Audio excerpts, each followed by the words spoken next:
Hey, this is Paul T. Taylor, and you're watching The Barn.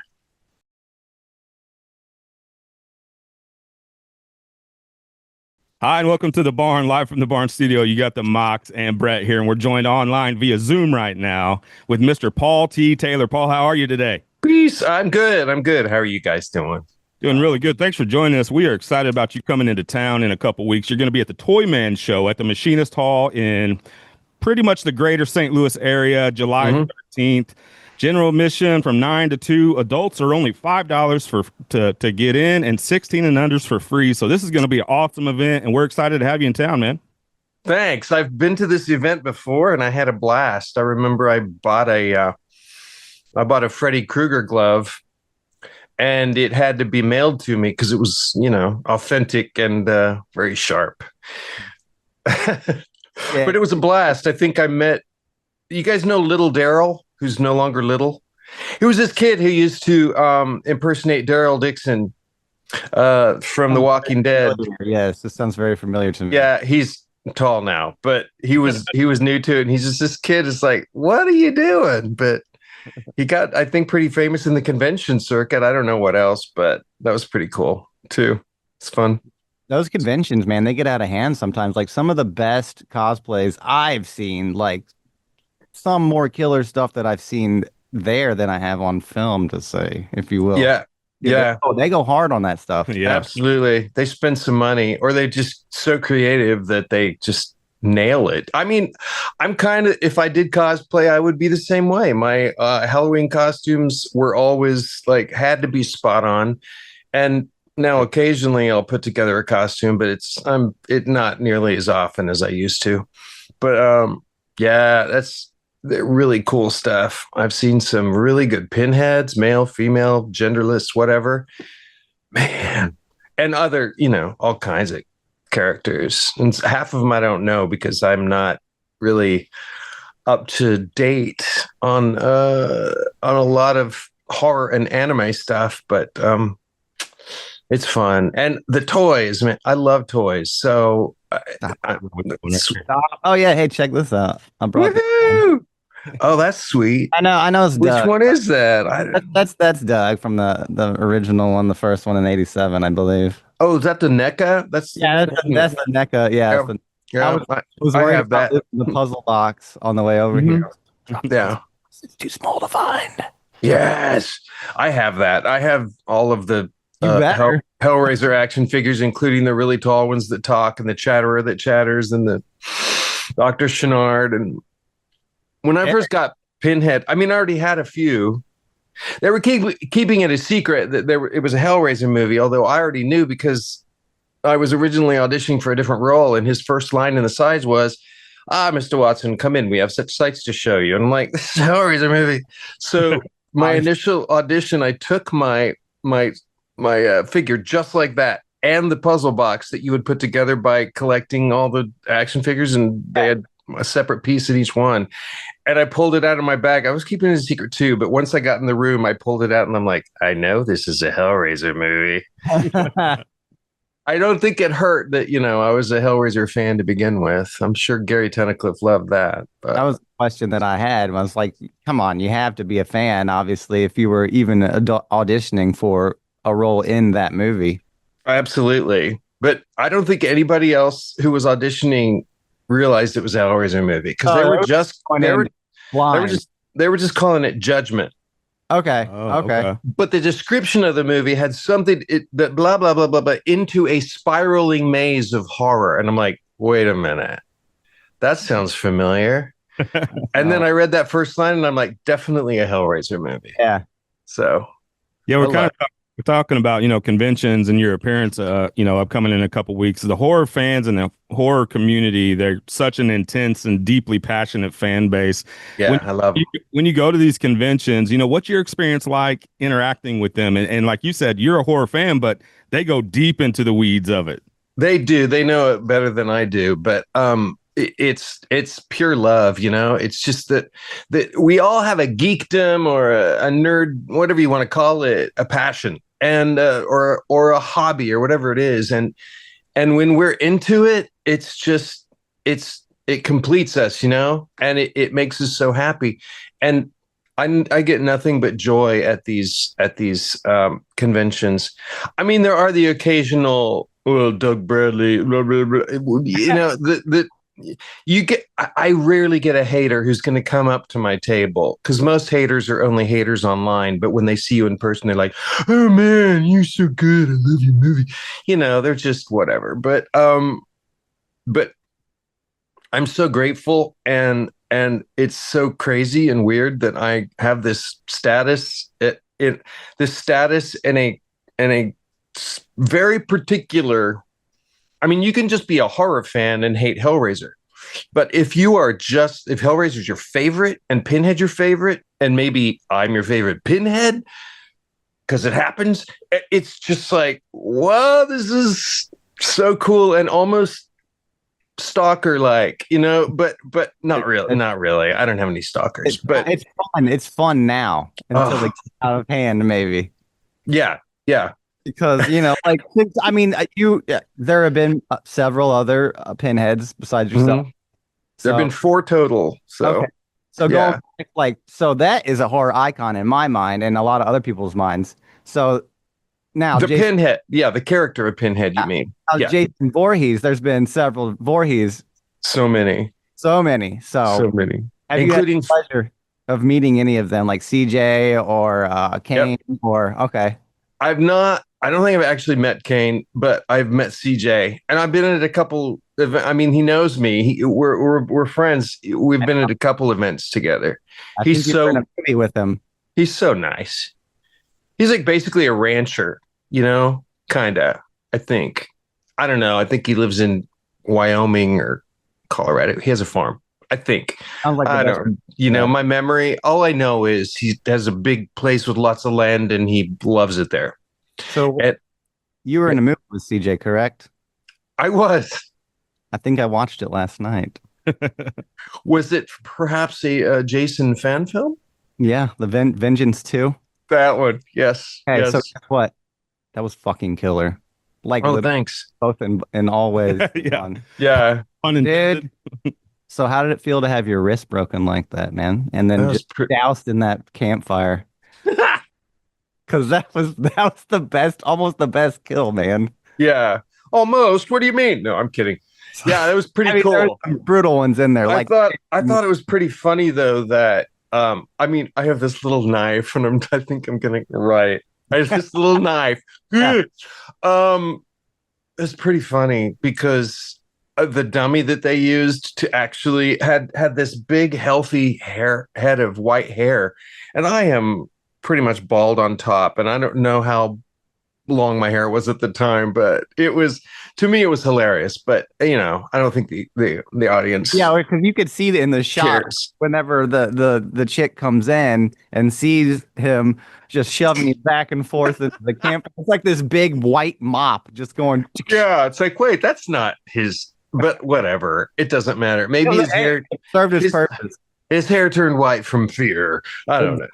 But I'm glad that I got to do that scene. I mean, it was really, I had such a good time with those other let's call them soldiers first, whatever we were doing. We were search and destroy. I don't know. Yeah. You played Sheriff Joe, right? Sheriff Joe in Butcher's Bluff. Yeah, that's what it was. That's Butcher's Bluff. That's you saw Butcher's Bluff. Yep. We're doing a sequel to that. Oh, really? Yeah, Bill Oberst Jr., me, and of course William Instone, who's such a nice guy, and I think he's a smart horror film creator.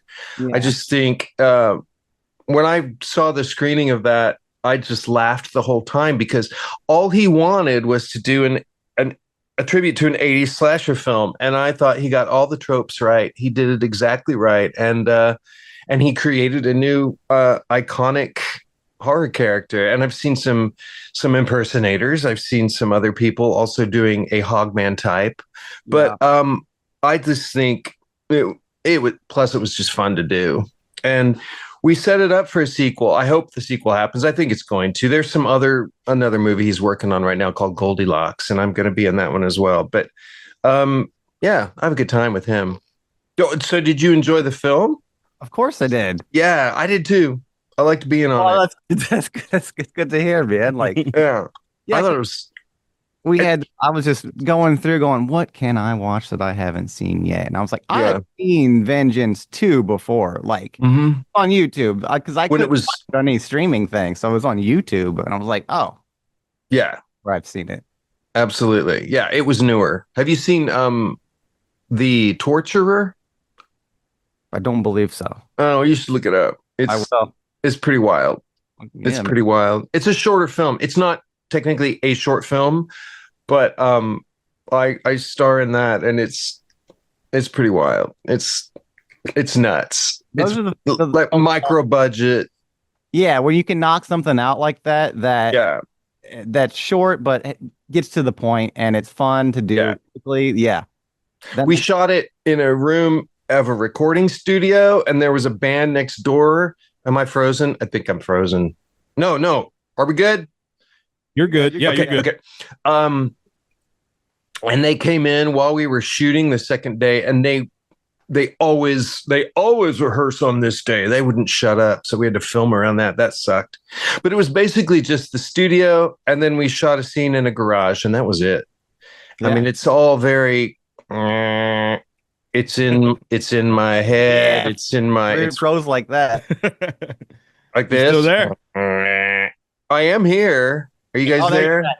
Yeah. It froze on the best time ever too. Yeah. That was a perfect screenshot. Screenshot. Um yeah, I've done some high budget films, and I've done some no budget films, and Torturer was pretty much a no budget film. But the heart That's- of it is so authentic, you know?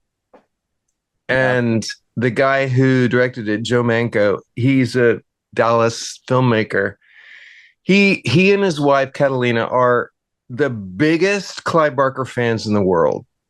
So they have everything Clive Barker. This script was written by Paul Kane, who is also just a Clive Barker devotee, and it's pretty wild. They do a lot of these crazy independent films with the same group of people, and it's pretty wild. And he was just on the set of a film I just wrapped with Kenneth Branagh. So sometimes I get to do the big stuff. I'm hoping this one is called Atonement. We just finished. Well, I finished. Shooting in Dallas, of all places. That was just really lucky, you know.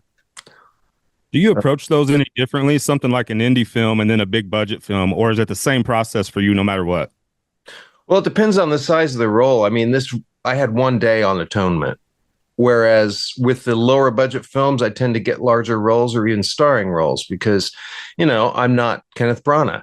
But when an opportunity like that comes along, and I know that that I'm not going to have much screen time, unless it's a role that's like guest star that's 5 days on the set or something. But I had one scene, but it's a really good scene. I mean, it's an important scene, which I love. I only had a couple lines. But I know that my job in a film like that, because this director, he's already up for an Academy Award for his short film. Oh, I can't remember the first word, but the second word is elementary. It takes place in an elementary school, and it's about a shooting that a shooter arrives at the school. And I won't even tell you more. It's just, but the thing about this style it was the no acting style. So the casting director told me, because he had me do a redo without the French accent, because the character was originally French accent. So I tried, but you know, he was like, try it again, make the guy less empathetic and more clinical, and forget about the accent. And I basically played myself just saying the words, and that got me the role. So it's completely different, because this was all about don't act, which is a great direction, but at the same time, it has to be in there. So all you see is in the eyes, but it's so subtle that you're just like almost mumbling the words. But I'm a theater actor though, so I just want to enunciate. But when it comes to stuff like Pinhead, or well, even that was. It has to do with the director, you know. Gary Tunnicliffe was very just throw it away, just throw it away, just throw it away. Um, uh, Whereas some of this stuff, like The Torturer, for example, is just like, huge stuff. But so I know that in a big budget film like that, they have a limited amount of time. I need to nail every take, and my job will be done. I'll be wrapped and I'll be out of there. So all I can really do is come in, play my small part in this huge machine that is the creation of this movie. I mean, God, I love being on big budget films like that. And yet, I mean, it's a feature film, and yet it's considered a low budget film, which is crazy because it was full SAG. It was just different. I feel so lucky when I get something like that because it's been a long time. So yeah, so it's definitely different with the if someone contacts me and they're an independent filmmaker and they send me a script and they're like, I want you for this role, and it's a lead role or a very large role, and I read it and I'm like, I like this. They ask me my rate, and this is non-union because I'm not SAG, but in Texas I can work SAG or non-SAG. It's a right to work state. I just, I'll take it, and I consider it an opportunity to really show my stuff and to carry a film, and that, I mean, that's the best. That is the best. But the money's not like it was on Atonement, of course. Yeah. The day rate is crazy. Not as good as TV, but it's still pretty good. I mean, it might be a pretty dumb question, but is there more pressure when you are in the leading role and when you are carrying the film? There is, to a certain extent, yeah. It depends on the director, though. I mean, the directors I've worked with on these large roles, independent films, are just like glad to have me there, and they trust me to do it. And I do my best to nail it every day. Everything ended with a question mark. I hate that. Ended with a day? Da, da, da, da, da. I hate people who talk like. So anyway. Anyway, it makes me sound like I'm not secure about what I'm saying, and I am. All up. So yeah, it's I love the challenge because that's all I've ever loved, really truly loved, besides toys, is acting. And if I get that kind of challenge, then I'm gonna nail it to my best ability. And if I'm challenged within that, that's even better, But every time I work, I become a better actor. I think I'm a very good actor now, but the casting director for Atonement said, "You're a damned good actor." I'm like, well, that's high praise, because I used to not be, So it just takes practice. On your craft, Huh? Said you have to hone your craft over the years, right? Absolutely. I've been doing theater since I was a kid, but that's about that because different than film. Play a certain grasshopper. And, yeah.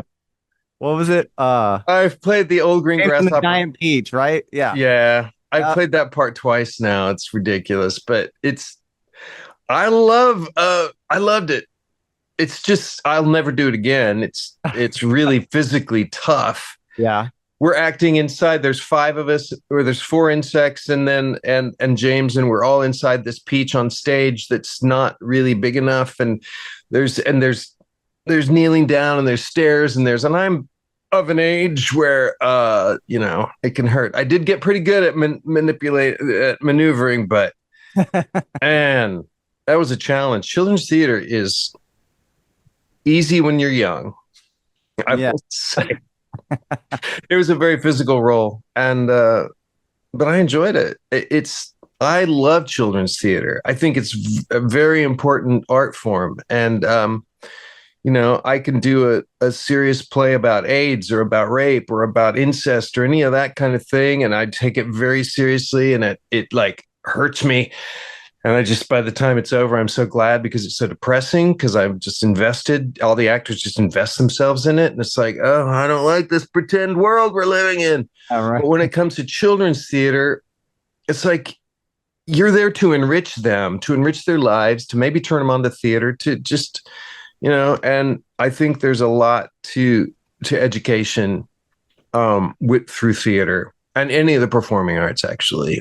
The country is not, so many arts organizations, so many theaters are having to beg for money more than they used to have to. It's like arts funding. Oh, I won't get political, but in our current climate, as people say, it's always been tough for arts organizations, but the importance of art is very, in other countries, is so insanely high, whereas in America it can be thrown away and joked about, and it's like, no, you guys, it's important.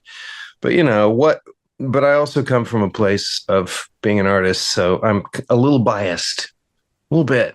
Whenever you tell someone, hey, yeah, I went to art school, they're like, why? Yeah, it's almost it's like, so you're starving, Yeah, I went to Ringling in Sarasota, Florida. And you did? Yeah, and they were like, That's what, are cool. you going to a clown college? And I was like, probably so, yeah. I'd love to go to clown college. I wanted to go to clown college when I was younger.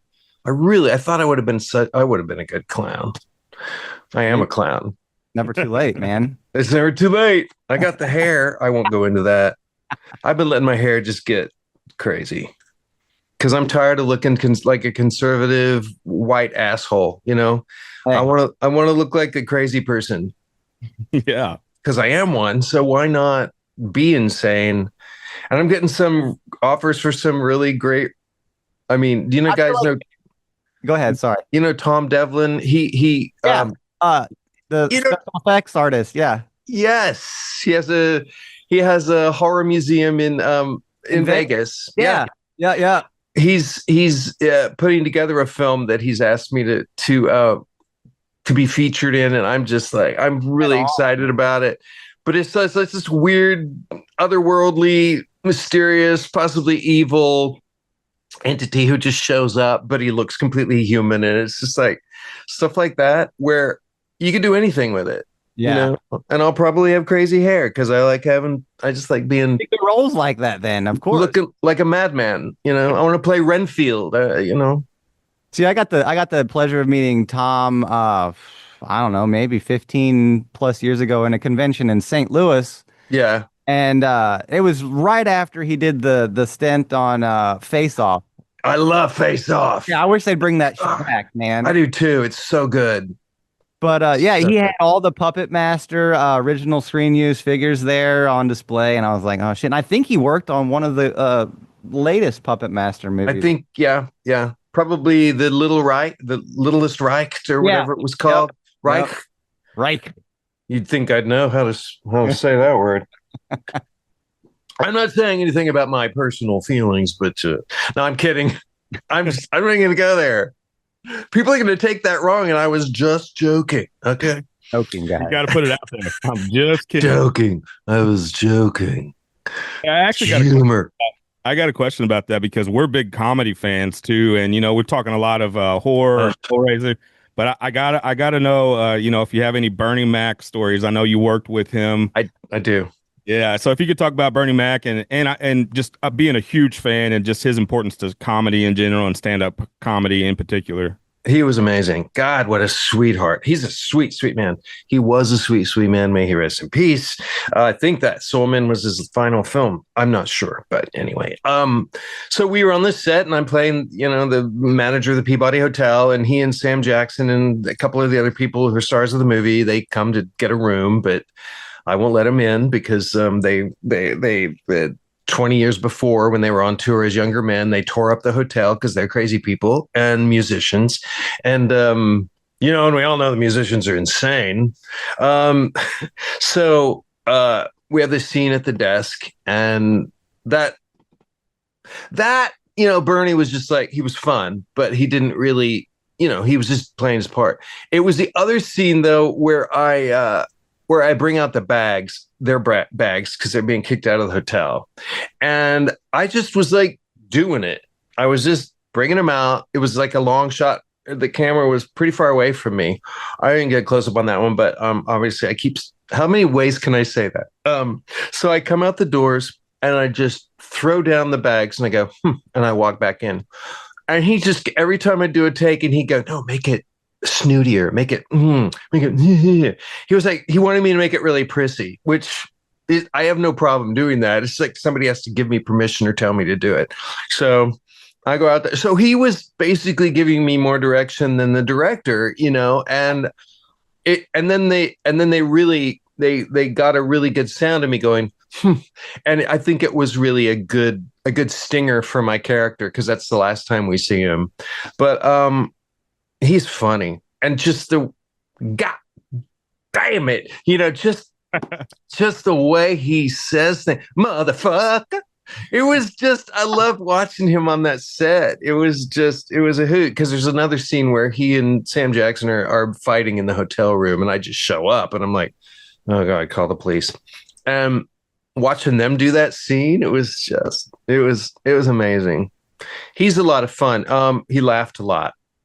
Sam Jackson doesn't laugh so much, but I mean, he's the coolest guy. I mean, he's the coolest guy, though. I mean, he doesn't have to laugh. Well, speaking Yeah, I did. Yeah, that was my first film. I mean, unless you include some crap I did in New York before I moved back to Texas. Yeah, I auditioned for Sin City, and playing the worm assistant DA who gets his arm broken in 3 places by Marv, played by Mickey Rourke. And I think Robert Rodriguez just, he met me at the callback and he was like, yeah, I'd like to hurt this guy. So he gave me the part. A lot of people want to hurt me in their movies. Which, if you don't know me well, I can kind of understand it. But I'm the classic white privileged male, but at least I'm aware of it. So anyway, but I like playing those guys sometimes. I like playing those white assholes with all the power or a little power who abuse it. Just jerks who don't have a relationship to anybody else in the movie. They just come in and they do their asshole thing. So anyway, Jeremy Piven role, I guess. Exactly. I loved him on Sybil. He was so good on Sybil. Yeah. Did you guys ever watch that show? Yeah. He was great. Barely. Am I right? That was him, right? Yeah. Oh, you're right. Yeah. Huge. Yeah. I made him laugh. I made Mickey Rourke laugh because in that shot, it's just me and it's what. I just said huge asshole. I mean that's the role that he always plays. If you think about Entourage and then Real Life. Oh, Entourage, yes. Playing selfish people can be great fun. Self-centered. Yeah. Good at it. But I've gotten to play more empathetic people, but sometimes I go too far with it because I am an empath. I know that's like kind of the opposite of a Pinhead or a horror icon because you're supposed to be a stone cold killer, but I really feel stuff, very deeply from other people, and it can make you sick. But anyway, so I don't mind showing vulnerability at all. I mean, I think it's important, actually. Even if if you get to go that deep with a character, we're all flawed humans. We can be lovable, we can be funny, but we can also just be outright on the outside assholes and people like there's nothing there that anyone's ever gonna, relate to unless they love the assholes, but love the assholes. So it's good it's nice when I get an opportunity to go deeper and show that no, there's something under that is making this person such a jerk or making them behave in any way whatsoever, is that they're actually deeply feeling things and protecting themselves and hurt from things in their lives. So that challenge I will rise to every time because that's what I love. But as I said, like on Atonement, I got the redirect to make him less empathetic and more clinical because I just totally went there and also had a bad French accent. But but if you want me to be I take direction well, and I thought that was great direction because of the scene, because of the flavor of the scene.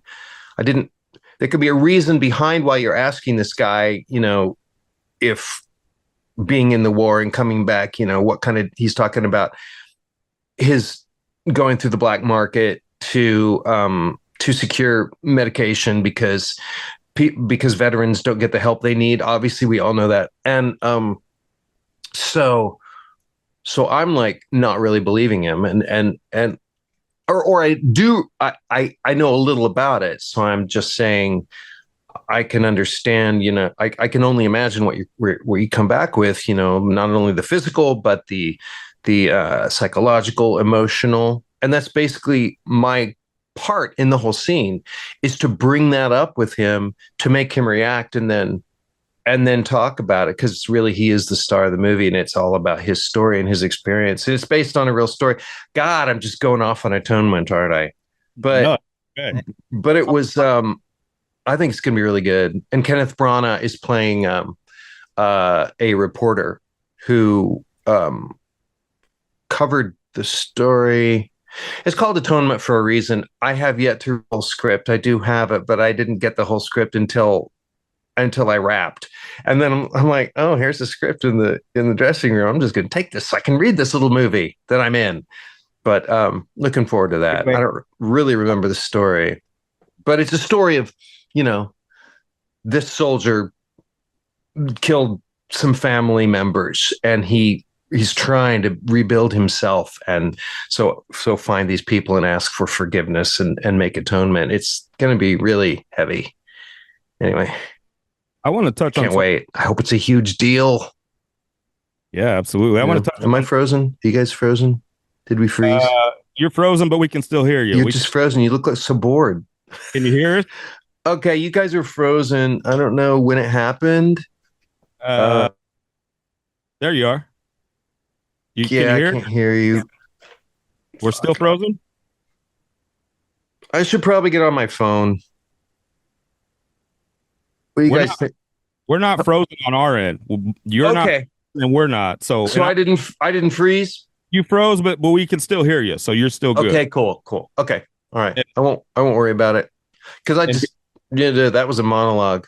No, that's okay. We're joined here with Paul T. Taylor of Hellraiser Judgment, and going to be at the Toy Man show. We only got a couple more for you, Paul. Okay. We won't take up too much of your time, but I want to touch on something that you mentioned earlier, is the emotional toll that roles can play. And I think maybe one of the most famous examples or most notable examples is like Heath Ledger in The Dark Knight Rises, right? You always hear how that really kind of changed his life in a lot of ways, and not for the good. Not for the good. Have you experienced those kinds of things? You talked about, playing maybe a depressing role and then having that affect you emotionally. Yeah, I didn't go as far as he did, obviously. I can imagine that happening to me, though. If you get that kind of opportunity to play this true psycho, and you're as fine as an actor as he was, I think I would feel, and he probably felt, that he owed it to the role to do that, and he wanted to do it, and he actually enjoyed doing it, even though it was destroying him, because he knew that it was serving the role. So it was like, and I think there's a certain escaping into a role thing that, Daniel Day-Lewis does it, but that I would love to do. And yet at the same time, maybe I'm lazy. I don't know, but maybe it depends on the role. But I have done that more so. I've done it in a couple things, but it was more like in the moment, the day that we were shooting a certain scene, I would go there before we started. But as far as what he did, as far as living it, I've never done that. I've never needed to do that. It's dangerous, and it's actually psycho. It's actually mental illness. That's insanity. If you believe you're someone else, that's insane. You're in deep inside. It's all so crazy psychologically.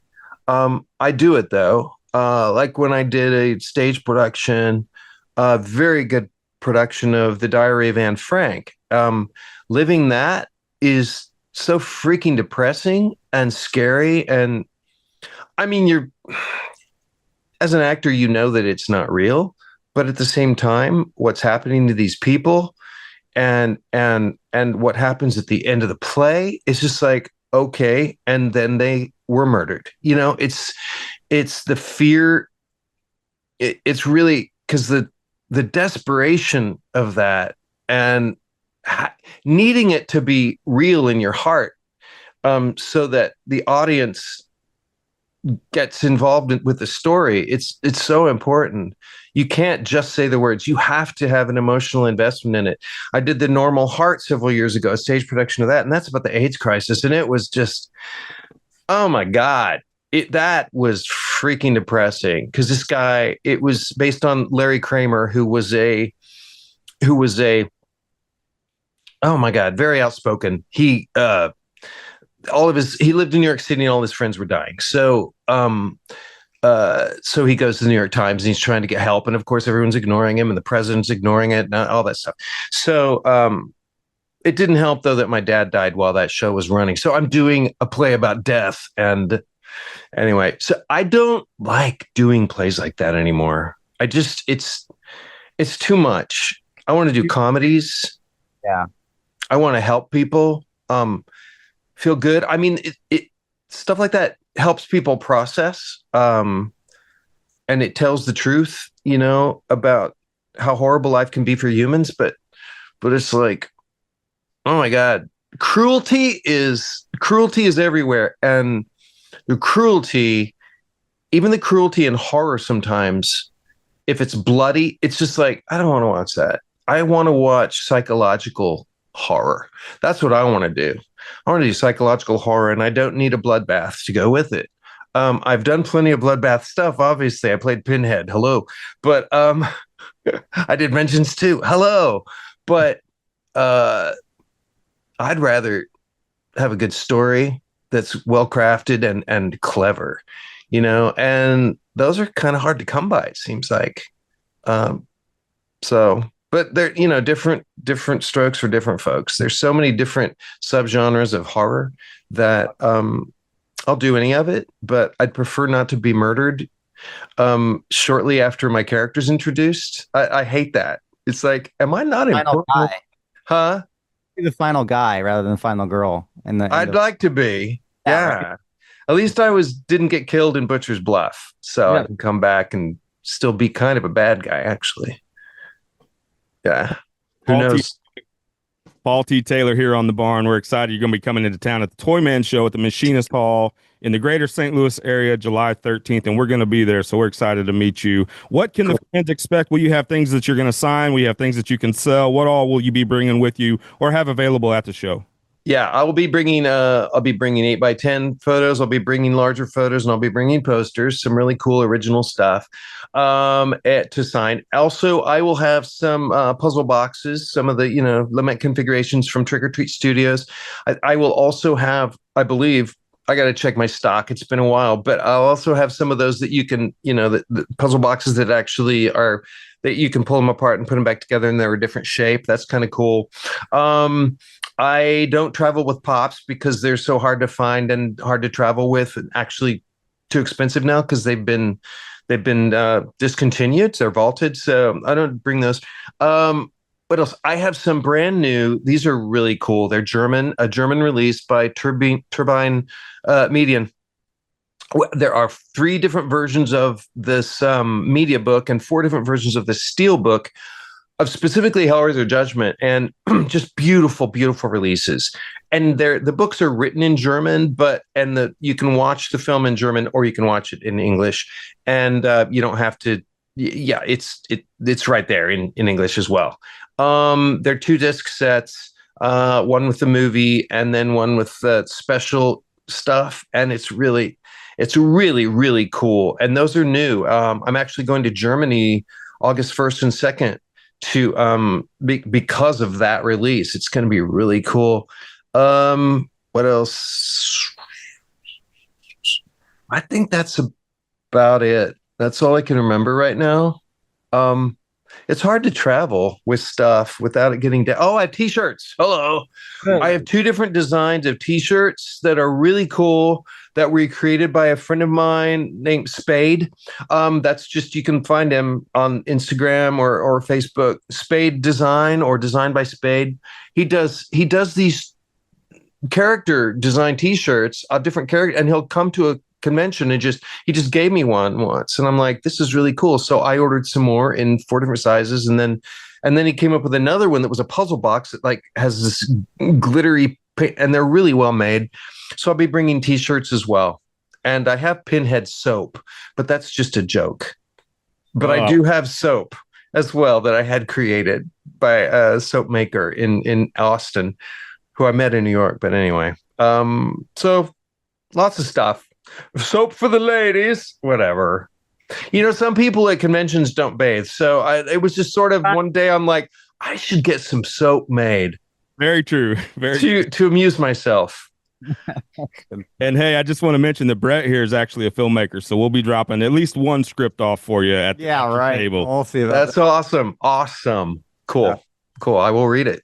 Paul T. Taylor will be at the Toy Man Show at the Machinist Hall in the greater St. Louis area, July 13th. And well, thanks so much, man. Really enjoyed this conversation and enjoyed Me too. It was my pleasure. Thank you, guys.